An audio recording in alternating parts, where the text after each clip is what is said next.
সেটা হচ্ছে লোকের খাওয়াবো বাদ দিয়ে দিবো। আজকে কিন্তু আমরা কিন্তু একটা গ্রামের বিয়েতে অংশগ্রহণ করতে যাচ্ছি। সেই খাওয়া দাওয়া হবে। তো অবশ্যই বিয়ের অনুষ্ঠানটা কিন্তু শেয়ার করবো আপনাদের সাথে।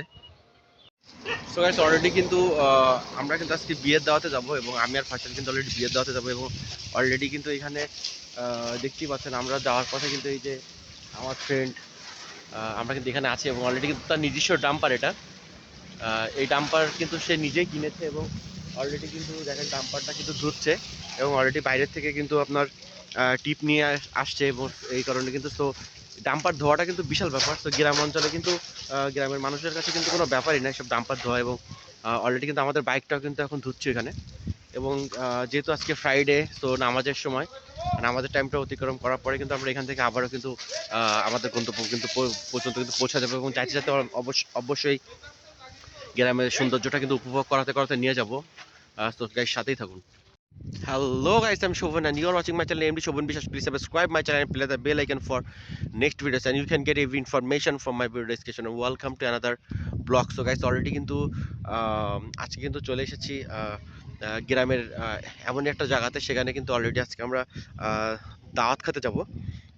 আজকে কিন্তু গ্রামে একটা বিয়ের দাওয়াত পড়েছে। তো অবশ্যই আজকে কিন্তু সেখানে যাচ্ছি বিয়ের দাওয়াতটা খেতে এবং অলরেডি আজকে এই সুন্দর দিনটা কিন্তু আপনারা উপভোগ করবেন আমার সাথে কিন্তু অলরেডি গ্রামের এই সৌন্দর্যটা উপভোগ করতে করতে যাবেন এবং গ্রামের বিয়েগুলো সাধারণত কেমন হয় এবং গ্রামের বিয়েগুলোতে কেমন মজা হয় অলরেডি কিন্তু আজকে ব্লগের মাধ্যমে দেখতে পারবেন এবং অলরেডি কিন্তু আরও একটা সুন্দর একটা জায়গাতে চলে এসেছি যেহেতু আজকে ফ্রাইডে জুম্মার নামাজের টাইম। তো অবশ্যই কিছুক্ষণ বিরতিতে আছি এবং অলরেডি দেখতেই পাচ্ছেন আমার পিছনে কিন্তু কত সুন্দর একটা জায়গা। এখানে কিন্তু অ্যাটলিস্ট আপনারা দেখেন ওইখান থেকে কিন্তু নৌকা দিয়ে মানুষ কিন্তু এই বড় যে নদীটা দেখতে পাচ্ছেন ওই পাশে কিন্তু ইন্ডিয়া এবং অলরেডি কিন্তু এটা হচ্ছে নদীর তিনটা মুখ পড়ে গেছে সামনে তিনটা মুখ। এখান থেকে কিন্তু একটা ছোট নদীর একটা অংশ যেটা কিন্তু অলরেডি খাল হিসাবে কিন্তু ধরা যায় এই খালের মাধ্যমে বিভিন্ন যে ঘের আপনাদের যে ঘেরগুলো আমি দেখাই মাছের ঘের। সো এই নদীর পানি কিন্তু এই যে আপনারা এই বাম সাইডে দেখতে পাচ্ছেন এই ছোট যে নালাটা দেখতে পাচ্ছেন এখানটা থেকে কিন্তু অলরেডি পানি যেয়ে কিন্তু অলরেডি ওইদিকে চলে যায় বিভিন্ন ঘেরে কিন্তু অলরেডি এই নদী থেকে কিন্তু পানিগুলো আসে সেখান থেকে কিন্তু পানিগুলো মানুষ পায়। তো অলরেডি দেখুন কত সুন্দর এখানে গ্রামের সৌন্দর্যটা কিন্তু আজকে উপভোগ করবেন আমার সাথে। তো অবশ্যই সাথে থাকুন গাইস।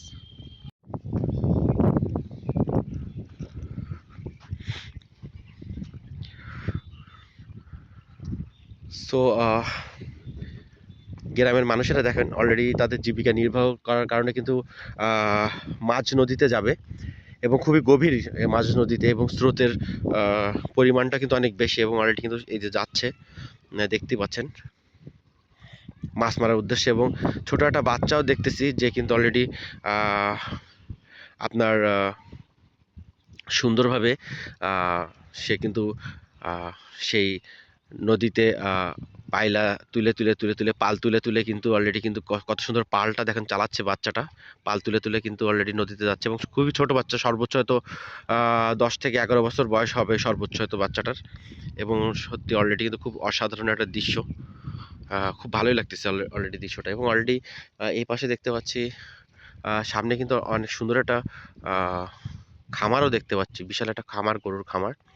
সো প্রতিটা জায়গাতে কিন্তু আজকে যাব আপনাদেরকে নিয়ে এবং ম্যাক্সিমাম ফ্রাইডেগুলোতে কিন্তু অলরেডি আপনাদেরকে নিয়ে কিন্তু আমি বের হই বাইরে ব্লগের জন্য এবং এখন কিন্তু শীতকালের কারণে কিন্তু অলরেডি পানিটা এত পরিমাণে কিন্তু নিচে নেমে গেছে। তারপর প্রচুর পরিমাণে কিন্তু পানি নিচে নেমে গেছে দেখতে পাচ্ছি এবং ওই যে দেখেন বড় বড় যে ট্রলারগুলো দেখতে পাচ্ছেন ওইখানে যখন পানি বেড়ে যায় তখন কিন্তু পানিটা ওই নদীর ওই ওপরে পর্যন্ত কানা পর্যন্ত যায় তখনই কিন্তু ওই ট্রলারগুলো নামাতে পারে। সো পানি নাই এই জন্য কিন্তু ট্রলারগুলো আটকে পড়েছে এবং এই ট্রলারগুলো কিন্তু মাঝ নদীতে যায় মাছ মারার জন্য। সো অবশ্যই ফ্ল্যাগ কিন্তু লাগাতে হবে। এখানে কিন্তু আরো একটা জিনিস দেখতে পাচ্ছি আমরা, সেটা হচ্ছে প্রতিটা নৌকার নৌকাতে কিন্তু ফ্ল্যাগ লাগানো। ফ্ল্যাগটা লাগানোর কারণ হচ্ছে আপনার যে ওটা হচ্ছে অ্যাকচুয়ালি সবাই কিন্তু আইডেন্টিফাই করতে পারবে যে অ্যাকচুয়ালি ওইটা ইন্ডিয়ার নৌকা না, বাংলাদেশি নৌকা। সো ওই পাশেও কিন্তু বিএসএফ এর ক্যাম্প আছে, এবং এই পাশে কিন্তু আপনাদের হচ্ছে বাংলাদেশের হচ্ছে ক্যাম্প আছে। সো অ্যাকচুয়ালি ওই পাশের যে নৌকাগুলো, ওই নৌকাগুলো কিন্তু এই পাশে আসতে পারবে না, এবং এই নৌকাগুলো কিন্তু ওই পাশ থেকে যেতে পারবে না, যার কারণে অ্যাকচুয়ালি আপনার হচ্ছে ফ্ল্যাগ লাগানোটা কিন্তু প্রচুর দরকার। সো ফ্ল্যাগ ছাড়া কিন্তু নৌকা নদীতে কোনো রকমভাবে নেওয়া সম্ভব না। সো অবশ্যই এই সৌন্দর্যটা কিন্তু অলরেডি আপনাদেরকে আমি আজকে দেখাবো। ওয়াও, অলরেডি কিন্তু দেখতে পাচ্ছেন কত সুন্দর, মানে সূর্যের আলোটা কিন্তু যখন নদীতে এসে পড়তেছে তখন কিন্তু অলরেডি কি সুন্দর পানিটা ঝিকমিক ঝিকমিক করতেছে। সত্যি অসাধারণ সৌন্দর্যটা। Wow, what a place, really guys. Actually গ্রামগঞ্জের এই সৌন্দর্যটা কিন্তু আমার রক্তের সাথে মিশে গেছে। আমি কিন্তু একটা মুহূর্ত থাকতে পারি না, এই সৌন্দর্যটা রেখে কিন্তু একটা মুহূর্ত আমি থাকতে পারি না। সো সবসময় এখানে আমি যখন নিঃশ্বাসটা কিন্তু নেই তখন কিন্তু অস্থির লাগে আমার। এবং দেখেন কত সুন্দর অলরেডি, এবং সবাই কিন্তু মাছ মারতেছে নদীতে। ওয়াও। এবং এই পাশের দৃশ্যটা যদি আপনাদেরকে দেখাই সামনে, এই পাশে কিন্তু আরো সুন্দর দৃশ্য দেখেন গাইস।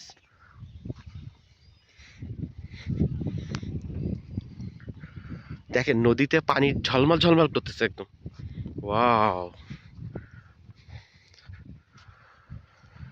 সো আপনারা যদি দক্ষিণবঙ্গের দিকে না আসেন, আহ, দক্ষিণবঙ্গের এই গ্রামগুলো যদি না ঘোরেন, দক্ষিণবঙ্গের এই গ্রামের মানুষের জীবনযাপনগুলো যদি না দেখেন, আপনাদের কিন্তু একদমই ভালো লাগবে না গাইস, সত্যি।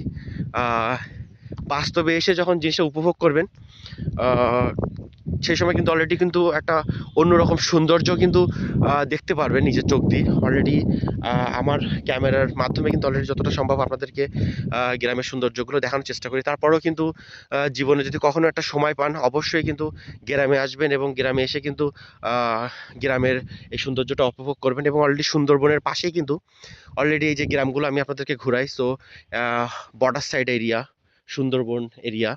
সো এই পাশে ডান পাশে যেটা দেখতে পাচ্ছেন ওগুলো কিন্তু সবই ইন্ডিয়া, এবং বিশাল একটা লেন্থ, এখান থেকে কিন্তু অনেক দূর। আহ, ওই পাশে ইন্ডিয়া এবং এই পাশে বাংলাদেশ। সো যখনই কিন্তু সকাল হয়ে যায়, মানুষজনরা কিন্তু বেরিয়ে পড়ে মাছ মারার জন্য। এবং অলরেডি এখানে কিন্তু বাঁধ দেওয়া দেখতেই পাচ্ছেন। এই এখানে যে আমার সামনে যে জায়গাগুলো দেখছেন, যে বস্তা বস্তা মতন যে বড় বড়, এগুলো কিন্তু সব বাঁধ বাঁধ দেওয়া। এই বাঁধটা দেওয়ার অর্থ হচ্ছে আহ, যাতে আপনার আহ, এই পাড়টা না ভাঙে। হুম। পাড়টা যাতে না ভেঙে যায়, এই জন্য কিন্তু এখানে কিন্তু অলরেডি দেখতে পাচ্ছেন, এই যে আমার বাম সাইডে যদি আপনাদেরকে দেখাই, এগুলো কিন্তু সবই এই যে বস্তার ভিতরে কিন্তু সব কনক্রিট দেওয়া। এই যে যে বস্তাগুলো লাইন দিয়ে এই কনক্রিটগুলো দেওয়া, যাতে আপনার এই যে ওপরে যে অবদা দিয়ে, এগুলো অবদা, এই গ্রামের পাশ দিয়ে যে রোডগুলো কিন্তু উপরে দিয়ে চলে গেছে, এগুলো কিন্তু অবদা রোড বলে, গ্রামের অবদা রোড। সেই অবদা রোডটা ধরে রাখার জন্য, যাতে নদীর ঢেউয়ের কারণে, নদীর পানির কারণে যাতে এটা না ভেঙে যায়, পানিগুলো যাতে গ্রামের ভিতরে না ঢুকতে পারে, এই জন্য কিন্তু এই বাঁধ দেওয়া, এই যে এগুলোর বলে বাঁধ দেওয়া। সো বাঁধগুলো কিন্তু দেওয়া, অলরেডি কিন্তু দেখেন কত সুন্দর গাইস। ওয়াও, অস্থির জায়গা। এবং বাম পাশেটা আমার এই পাশের দৃশ্যগুলো যদি আপনাদেরকে দেখায়, দেখেন কত সুন্দর। এবং অলরেডি কিন্তু সব ঝিকমিক ঝিকমিক করতেছে নদীতে পানিগুলা, সূর্যের আলো পড়ায়।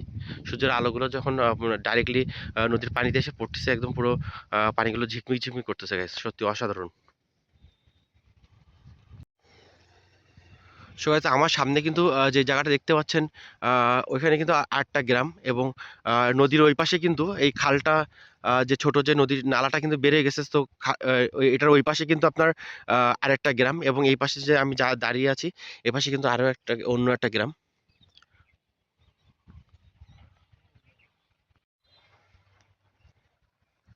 সো গাইস, আমি কিন্তু এইখান থেকে কিছু দূর কিন্তু হেঁটে হেঁটে কিন্তু সামনের দিকে যাব, এবং অলরেডি কিন্তু আপনাদেরকে গ্রামের মানুষরা কিভাবে লাইফ লিড করতেছে সেটা কিন্তু দেখাবো।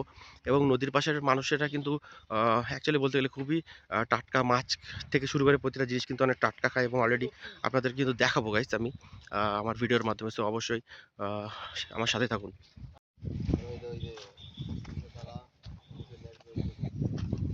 আচ্ছা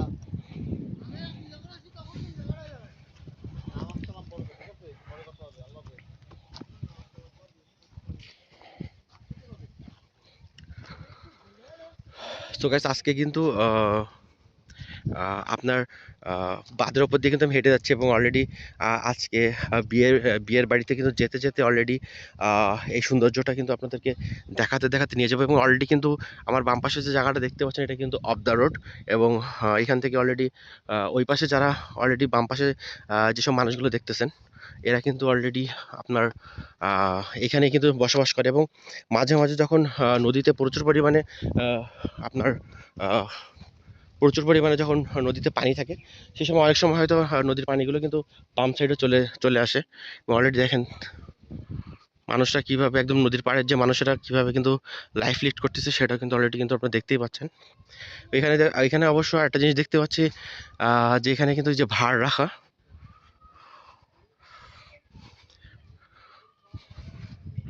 সো এখানে কিন্তু রসের ভাড়ও রাখা আছে দেখতে পাচ্ছি গাইস। সো শুক্রবারে কিন্তু অলরেডি মানুষরা আসে কিন্তু এখানে অলরেডি ভ্রমণ করার জন্য।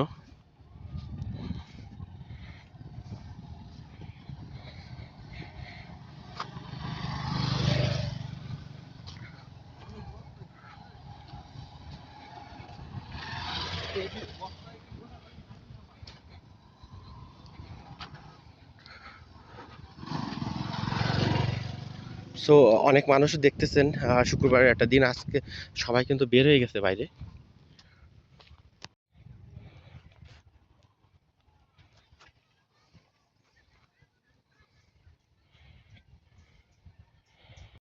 সো গাইস এখান থেকে কিন্তু অলরেডি এতক্ষণ ধরে কিন্তু আপনাদের পুরো এই গ্রামাঞ্চলটা কিন্তু দেখালাম। এই পাশে আরও কিন্তু যতদূর অবদা পর্যন্ত যাবেন এই অবদার সোজা যতদূর যেতে থাকবেন ততদূর কিন্তু অলরেডি গ্রামের মানুষের বসবাস, নদীর ধারে মানুষরা যারা বসবাস করে তারা কিন্তু এইভাবে বসবাস করে আসতেছে এবং অলরেডি আমরা সামনের দিকে আরও যাব এবং আমার সাথেই থাকুন। অলরেডি কিন্তু আরও আজকে বহুত জায়গাতে কিন্তু আপনাদেরকে নিয়ে যাব এবং এগুলো কিন্তু প্রতিটা জায়গা যেগুলো আপনাদেরকে রিভিউ করে দেখাই এগুলো সবই কিন্তু দক্ষিণবঙ্গের ভিতরেই। সুন্দরবনের আশেপাশে গ্রামগুলো কিন্তু তারা এইভাবেই কিন্তু তাদের লাইফটা কিন্তু এইভাবে তারা লিড করতেছে গাইস। সো অবশ্যই সাথে থাকুন এবং সৌন্দর্যটা উপভোগ করুন গাইস। সো গাইস গ্রামে কিন্তু একটা জিনিস আপনারা দেখতেই পাচ্ছেন সেটা হচ্ছে মানুষেরা কিন্তু ছাগল গরুর পাশাপাশিও কিন্তু এখানে ভেড়া লালন পালনও করা হয়। ঠিক আছে, এখানে কিন্তু অলরেডি ভেড়ার মাংস কিন্তু খায় এবং অলরেডি কিন্তু দেখতে পাচ্ছি এখানে কিন্তু ভেড়া কিন্তু লালন পালন করতেছে। দেখেন ভেড়ার 2টা বাচ্চা আছে, 3টা ভেড়া দেখতে পাচ্ছি আমরা।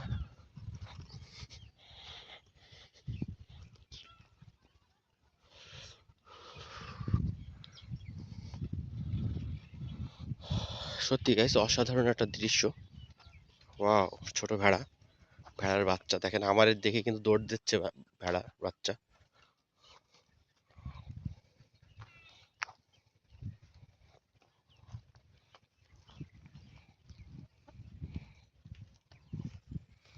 এই একটা ছোট বাচ্চা আমার দেখে কিন্তু দৌড় দিয়ে তারা তাদের মায়েদের কাছে যাচ্ছে। ওয়াও, সেই গাইস অসাধারণ।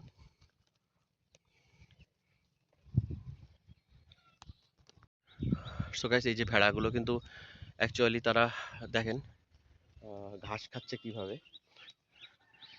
সো ভেড়াটা কিন্তু অনেক উপর জিনিস, ভেড়ার লোম দিয়ে কিন্তু অনেক কিছু তৈরি হয়, আমরা কিন্তু জানি এটা। সো গাইস আমি কিন্তু আমার যাত্রাটা আবারও কিন্তু শুরু করেছি। সো এখান থেকে কিন্তু এবার সামনের দিকে যাব। সো সাথেই থাকুন গাইস।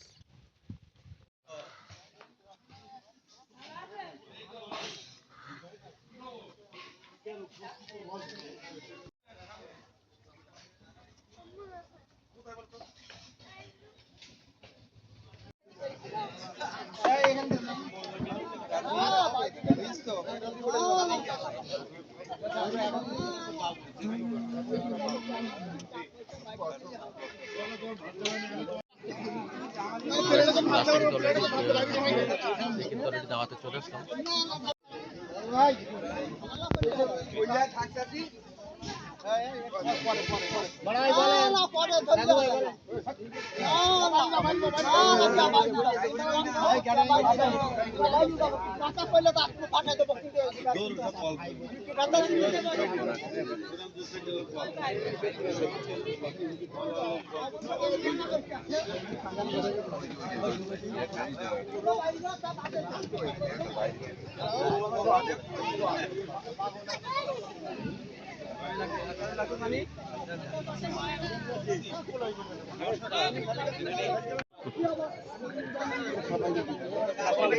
তোমার 1 মিনিটই ভাত দেবো, 1 মিনিটই।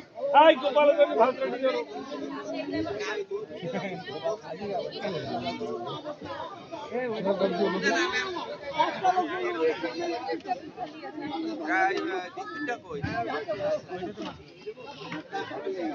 আগে দুটো ভাত খাওয়াই দেন, আগে দুটো ভাত দিয়ে পাস করাই দেন।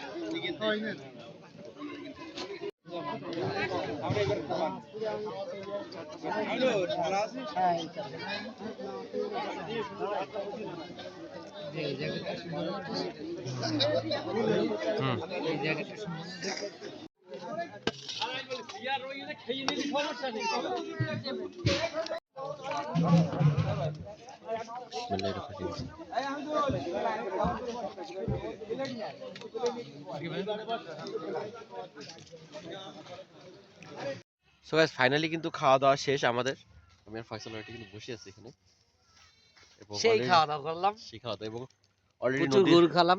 প্রচুর গরু খাওয়ালো এবং অলরেডি কিন্তু এখন আমরা নদীর ধারে এবং নদীর ধারে কিন্তু আমি বসে আছি এখন। ভিউটা আপনাদের একটু দেখাই। আপনারা তো দেখ, এটা কিন্তু আমাদের সামনের ভিউ এবং অলরেডি কিন্তু ফয়সাল এই যে সেই খাওয়া দাওয়া। তোমার হাতে কি দোস্ত? ও সুন্দর, খাও বন্ধু খাও। ঠিক আছে, তো সেই একটা ভিউ গাইস এখানে। সো গাইস খাওয়া দাওয়া করে কিন্তু একটু শুয়ে পড়লাম তক্তার উপরে, দেখতেই পাচ্ছেন অলরেডি।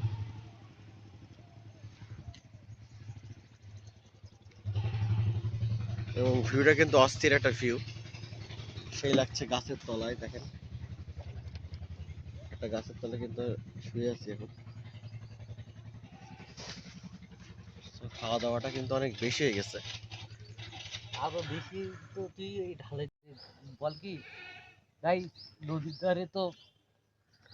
ধারে তো আপনারা সবাই সাধারণত মাছ ধরা দেখে থাকেন, কিন্তু উকুন ধরা কি কখনো দেখেছেন?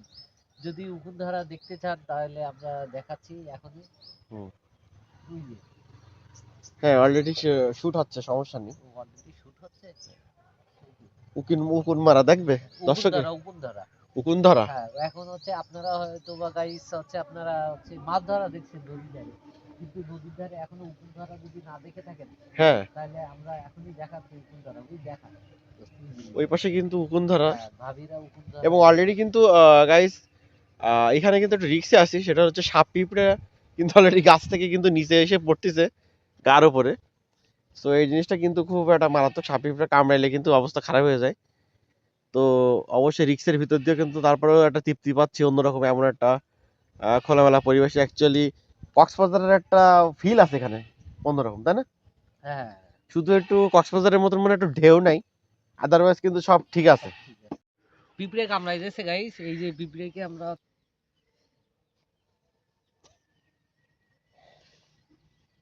দেখছেন কি অবস্থা। খুব খারাপ অবস্থা। খুব পিঁপড়ে খুব কামড়াইছে, এই জন্যই শিরার উপরে কামড়াই দিয়েছে। উকুন তো মনে হয় তোমারই দিয়েছে। হ্যাঁ হ্যাঁ, উকুন তো মেরে তোমাকে দিয়েছে। তো হচ্ছে ধমনীতে কামড়িয়ে দিয়েছে। জলদি জলদি উপরের দিক দিয়ে উঠি। সো গাইস অলরেডি কিন্তু এখান থেকে কিন্তু আমরা এখন রওনা দেব সামনের দিকে। অলরেডি দেখি আরও কী কী আপনাদের সাথে আজকে শেয়ার করতে পারি। সো বিয়ের বাড়ি থেকে কিন্তু খাওয়া দাওয়া প্রায় শেষ, শেষের পথে, এবং অলরেডি কিন্তু খাওয়া দাওয়া করেছি আমরা, করে কিন্তু একটু নদীর ধারে আসলাম। সো এখান থেকে কিন্তু আবার সামনের দিকে যাবো। সো গাইস সাথেই থাকুন। আমার উপরে কিন্তু সুন্দর একটা গাছ দেখতে পাচ্ছেন এখানে, অস্থির একটা গাছ। এই গাছে কিন্তু সুন্দর সুন্দর প্রচুর। এই বিশাল বট গাছ ডেভাটা উপজেলার ডেভাটা ইউনিয়নের একটি দর্শনীয় স্থান হিসেবে পরিচিত। এটি উপজেলা সদর থেকে খুবই কাছেই, মূল সড়কের কাছে অবস্থান করেছে।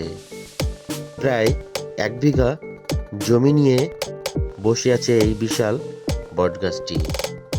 দর্শনার্থীরা এখানে সহজেই যেতে পারেন। সাতক্ষীরা কালীগঞ্জ রোডের সখীপুর মোড় থেকে উপজেলা পরিষদ মোড় পর্যন্ত পাকা রাস্তা রয়েছে।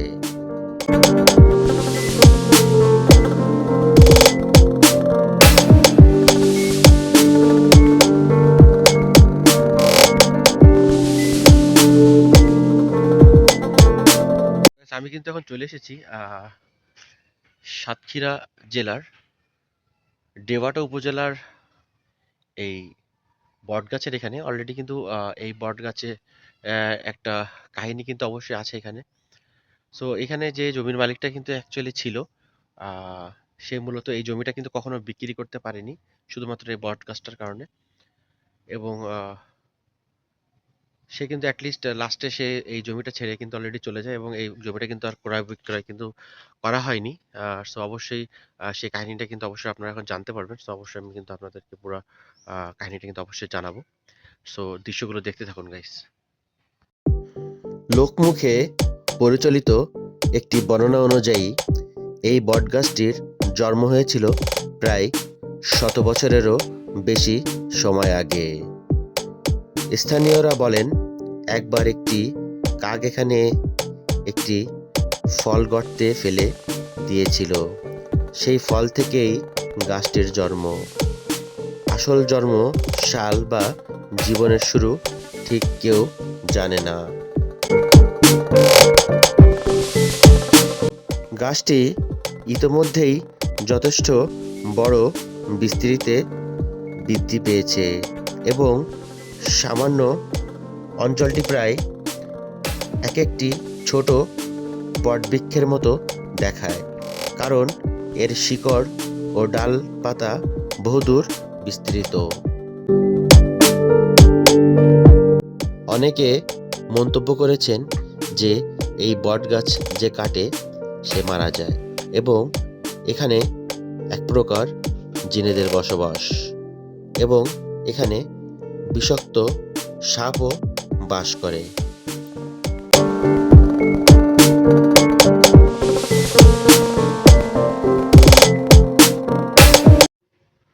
সো গাইস, অনেক ট্যুরিস্টরা কিন্তু এখানে আসে ভিজিট করার জন্য। অনেক দূর দূরান্ত থেকে কিন্তু লোক আসে এবং অলরেডি এখানকার যে ইতিহাসটা, এই ইতিহাসটা কিন্তু অলরেডি তারা জানে এবং জানতে আসে। এবং প্রতি বছরের ন্যায় প্রতি বছরই কিন্তু এখানে একটা বিশাল মেলা হয়। এই বটগাছের বটমূলে কিন্তু বিশাল মেলা অনুষ্ঠিত হয়। সো অবশ্যই প্রতিটা জিনিসই কিন্তু অলরেডি আজকে আমি আপনাদের সাথে শেয়ার করব।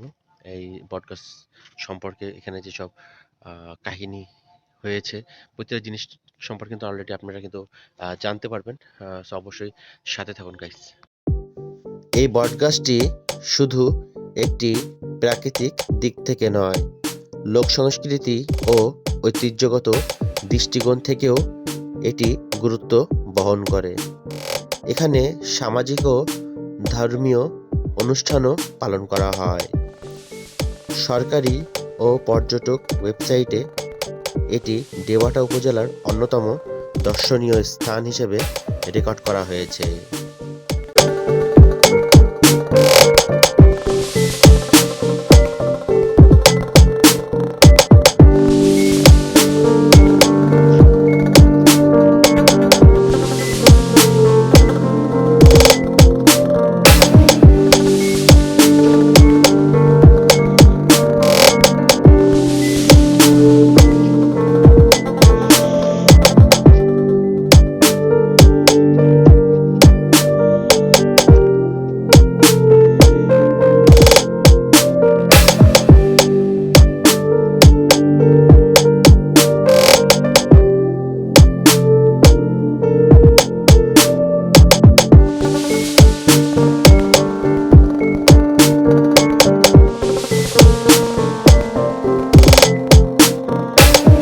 সো গাইস, আমি আমার ব্লগটা কিন্তু আজকে এখানেই শেষ করব। সো আজকে আপনাদেরকে নিয়ে কিন্তু অনেক ঘুরেছি, অনেক জায়গাতে আপনাদেরকে নিয়ে গেছি। সো সর্বশেষ ভালো থাকবেন এবং আবারও নতুন একটা কোনো একটা জায়গাতে কোনো একটা গ্রামে যে সেই গ্রামটি আপনাদেরকে রিভিউ করে দেখাবো। সে পর্যন্ত ভালো থাকবেন, সুস্থ থাকবেন। আল্লাহ হাফেজ।